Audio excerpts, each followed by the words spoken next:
WWE NXT Revenge uko imikino yarangiye. Quick recap on the result of WWE NXT Revenge Week 2.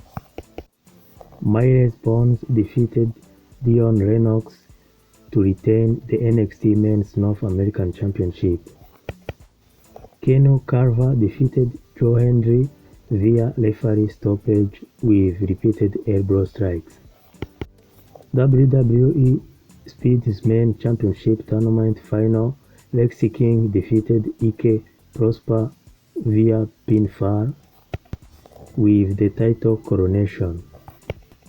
WWE Women's North American Championship Casket match, Tatum Paxley defeated Monroe and retained NXT Women's North American Championship. Last woman standing, Ruca defeated Zaria when Ruca failed to answer the standing 10 countout.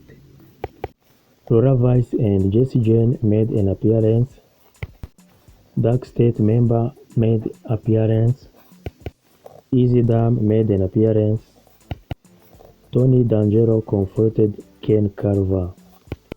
Uku niko imikino yagenze. Zaria yatsinze Ruca, Tatum Paxley atsinda Monroe, Keanu Carver atsinda Joe Hendry, Lexis atsinda Ike Prosper. Lexis iburyo ahita yegukana umukandara wa WWE Speedman Championship.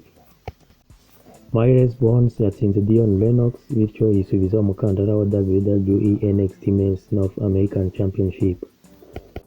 All those fights took place during the event of WWE NXT Revenge Week 2. Thank you for your time. Wakoze kubana nanjye. Don't forget to like and subscribe.